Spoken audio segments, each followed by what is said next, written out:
ഇതിലും ആവേശത്തോടെയാണ് ഹരിഹരമുരാരികൾ എത്തിയിരിക്കുന്നത്. കുബുദ്ധിയായിരിക്കും. ഗണപതി വർമ്മ ചക്രവർത്തി ഇന്നൊരു പ്രധാന പ്രഖ്യാപനം നടത്താൻ പോവുകയാണ്. പ്രഖ്യാപനമോ? എന്താണാവോ? പുതിയ ക്ഷേത്രം പടുത്തുയർത്താൻ പോവുകയാണോ? കോട്ട ചുമരുകൾക്ക് കിളിവാതിൽ നിർമ്മിക്കാൻ ഭാവമുണ്ടോ? അല്പം ക്ഷമയോടെ ചക്രവർത്തിയുടെ സന്ദേശം എന്താണെന്ന് ശ്രവിച്ചാലും. ഉത്തരവ്. പ്രഖ്യാപനം നടത്തിയാലും. പ്രിയപ്പെട്ട പ്രജകളെ, സാമന്ത രാജാക്കന്മാരെ, എല്ലാവരുടെയും അനുവാദത്തോടെ അഭിഷിക്തനായി രാജ്യപരിപാലനം നടത്തിവരികയും കാകതീയ സാമ്രാജ്യത്തിന്റെ കീർത്തി 8 ദിക്കിലും എത്തിക്കുകയും ചെയ്ത രുദ്രദേവ യുവരാജന് സർവവല്ലഭ പട്ടാഭിഷേകം നടത്തുവാൻ തീരുമാനിച്ചു. ഭാവി കാകതീയ സർവവല്ലഭൻ രുദ്രദേവൻ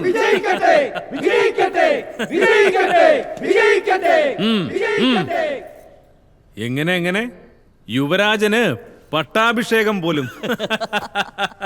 യുവരാജൻ മഹാരാജാവാകുമെന്നോ? അത്രയുള്ളോ?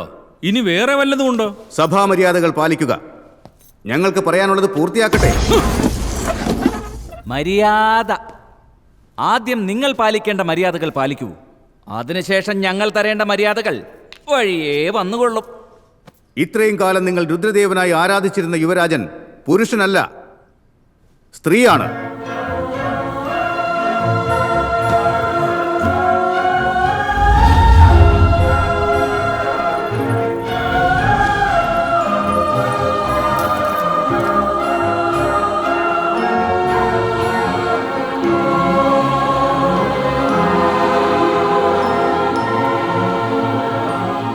അതെ, ജന്മം കൊണ്ട് സ്ത്രീയാണ് രുദ്രമദേവി.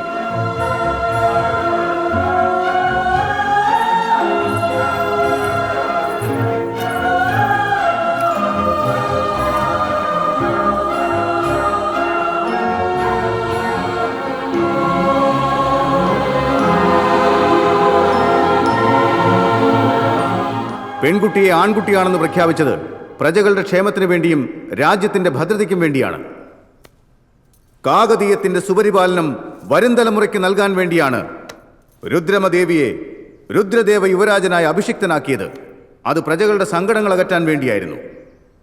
കാകതീയ നാളുകളെ സ്വർണവർണ്ണമാക്കിയ രുദ്രമദേവിക്ക് കാർത്തിക പൗർണമി ദിനത്തിൽ ആഘോഷപൂർണമായ പട്ടാഭിഷേകം നടത്തി നമ്മുടെ കൃതജ്ഞത രേഖപ്പെടുത്തേണ്ടതാണ്. ഇതോടെ സഭ അവസാനിച്ചിരിക്കുന്നു. അവസാനിച്ചത് സഭയല്ല, ഇവരുടെ രാജ്യാവകാശമാണ്. രുദ്രദേവൻ രുദ്രദേവിയായി.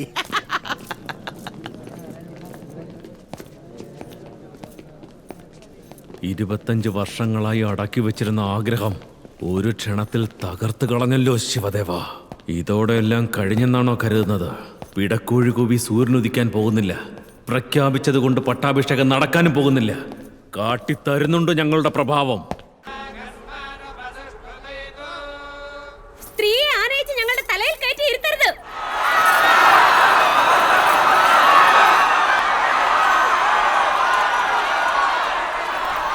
അവർ പറയുന്നത് സത്യം തന്നെയാണ്. സ്ത്രീകൾക്കുള്ള സ്ഥാനം ഇവിടെയാണ് അവർക്കുള്ള സ്ഥാനം. അമ്പദേവാ, നമ്മുടെ സമക്ഷത്തിൽ നമ്മുടെ പുത്രിയെ അപമാനിക്കുന്നു. നിന്നെ നാം തിരുമനസായാസപ്പെടണ്ട. ആജ്ഞ നൽകിയാലും എനിക്ക് അവരുടെ ശിരസ് വെട്ടി അവിടുത്തെ പാദങ്ങളിൽ വെക്കാൻ ഞാൻ. പ്രസാദാദിത്യ, അംബരാജന്റെ ശിരസിനോടൊപ്പം ഞങ്ങൾ സർവരുടെയും ശിരസുകൾ വെട്ടിയെടുത്തോ. ഒരു സ്ത്രീയുടെ മുന്നിൽ തലകുനിച്ച് ജീവിക്കുന്നതിലും ഭേദം മരിക്കുന്നത് തന്നെയാണ്. നേരാണ്. സ്ത്രീകൾ ഇരിക്കേണ്ട സ്ഥാനത്ത് ഇരിക്കാതെ പോയാൽ എന്തെല്ലാം മഹായുദ്ധങ്ങളാണ് നടന്നിട്ടുള്ളതെന്ന് താങ്കൾക്കറിയില്ലേ? രാമരാവണ യുദ്ധമാകട്ടെ, കുരുക്ഷേത്ര മഹായുദ്ധമാകട്ടെ, കാരണം ആരാണ്? സ്ത്രീ തന്നെയല്ലേ? ആ നാഗമ്പ എന്ന രാജ്ഞി പല രാജ്യങ്ങളും ശ്മശാനമാക്കിയതാണ് ഒരിക്കൽ. അതുകൊണ്ട് ഈ ദേശത്തെ സ്ത്രീ രാജ്യമാക്കാൻ ഞങ്ങൾ ഒരിക്കലും അനുവദിക്കില്ല.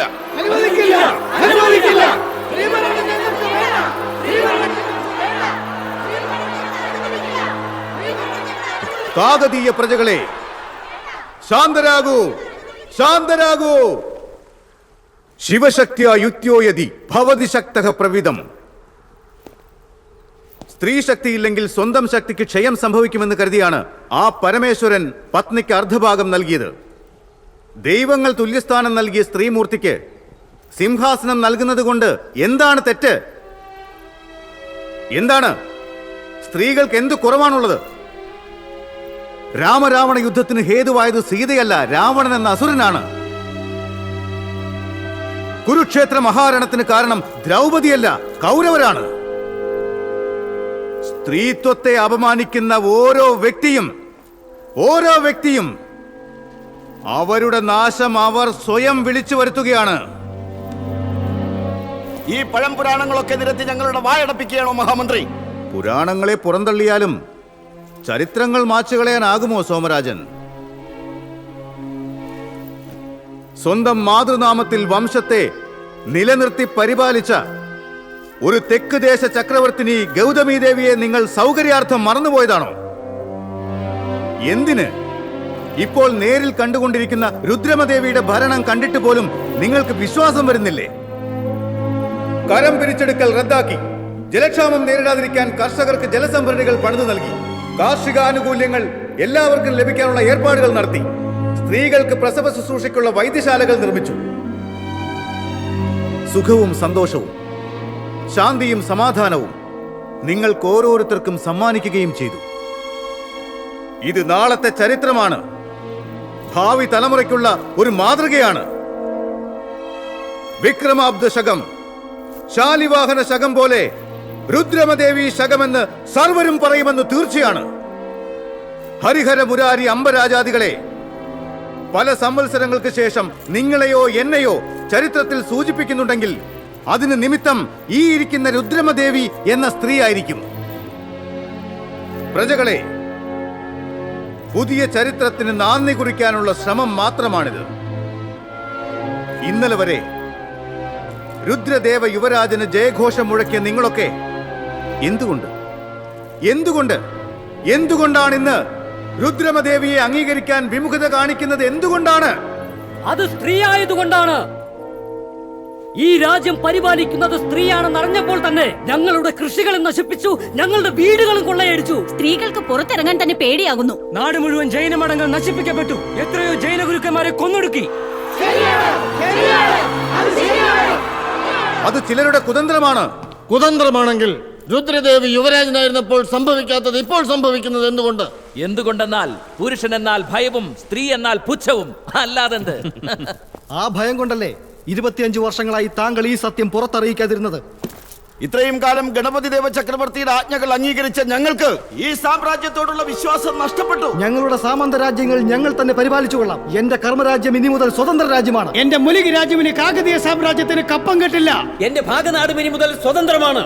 ഒരു സ്ത്രീക്ക് ജയഘോഷം മുഴക്കുക എന്ന് പറഞ്ഞാൽ എന്റെ രാജ്യത്തിന് അത് അപമാനമാണ്. വിട്ടുപൊക്കോളൂ, വിട്ടുപൊക്കോളൂ.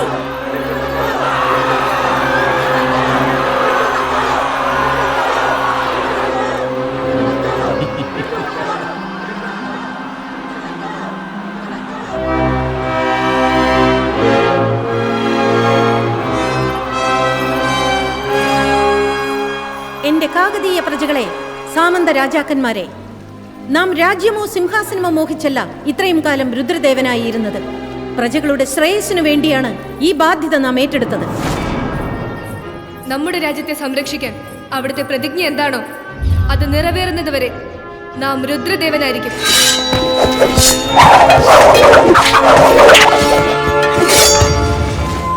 രുദ്രദേവ യുവരാജാവായിരുന്ന എന്റെ പരിപാലനത്തെക്കാൾ രുദ്രമദേവിയുടെ സ്ത്രീ രൂപത്തിനാണ് നിങ്ങൾ പ്രാധാന്യം കൽപ്പിക്കുന്നത്. ഗൃഹം പരിപാലിക്കുന്ന സ്ത്രീക്ക് രാജ്യം പരിപാലിക്കാൻ കഴിയില്ലേ എന്ന് നാം ചോദിക്കുന്നില്ല. അത് നിങ്ങളുടെ തീരുമാനത്തിന് വിട്ടു തന്നിരിക്കുന്നു. നാം സ്ത്രീ ആയതാണ് നിങ്ങളുടെ ഏവരുടെയും പ്രശ്നമെങ്കിൽ, നമ്മുടെ അഭാവം നിങ്ങൾക്കൊരു വിഷയമല്ല എങ്കിൽ നമുക്ക് ഈ സിംഹാസനം വേണ്ട. ഇത്രയും കാലം നാം രുദ്രദേവനായി ഇരുന്നത് തെറ്റായി തോന്നുന്നുണ്ടെങ്കിൽ അതിനെന്ത് ശിക്ഷ നൽകിയാലും സമ്മതം. മുതിർന്നവർ കൂടി ആലോചിച്ച് തീരുമാനമറിയിക്കും.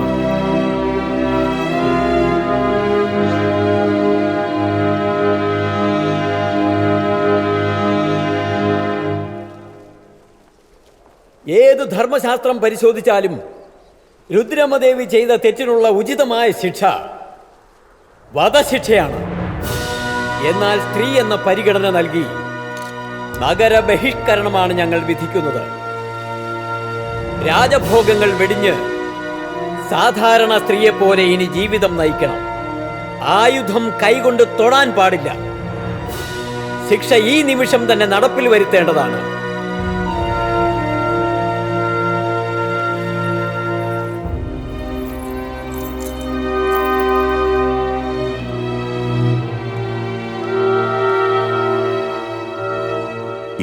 വർഷങ്ങൾക്ക് മുൻപ് ഏത് ആപത്തിനെ ഭയന്നാണോ ഇത് ചെയ്തത്? ആ ആപത്തിപ്പോൾ മഹാപ്രളയമായി വന്നിരിക്കുകയാണ്.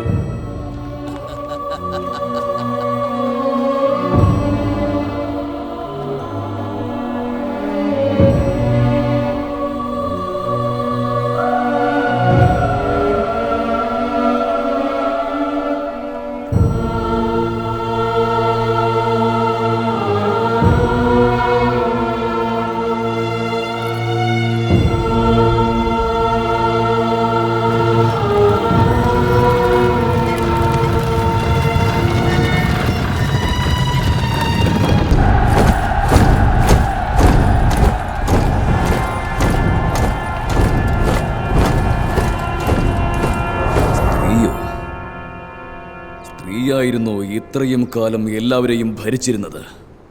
ലോകം മുഴുവനും അറിഞ്ഞ ഈ കാകതീയ രഹസ്യം ഇപ്പോഴാണ് ഈ മഹാദേവൻ അറിയുന്നത്. മദനിക വധിക്കപ്പെട്ടതും അറിഞ്ഞില്ല. ഇതാണോ നിന്റെ ചാരവൃത്തി?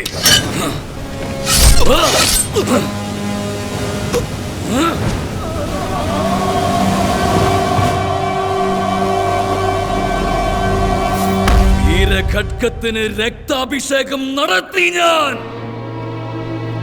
കാകതീയ സാമ്രാജ്യവുമായുള്ള ഈ പടപ്പുറപ്പാട് കുരുക്ഷേത്ര മഹായുദ്ധത്തെക്കാൾ കീർത്തി നേടണം. അശോക ചക്രവർത്തിയുടെ കലിംഗ യുദ്ധത്തിലെ മരണസംഖ്യയേക്കാൾ അധികമായിരിക്കണം ഈ യുദ്ധത്തിൽ. സൈനികരെ, മുഴക്കൂ യുദ്ധകാഹളം!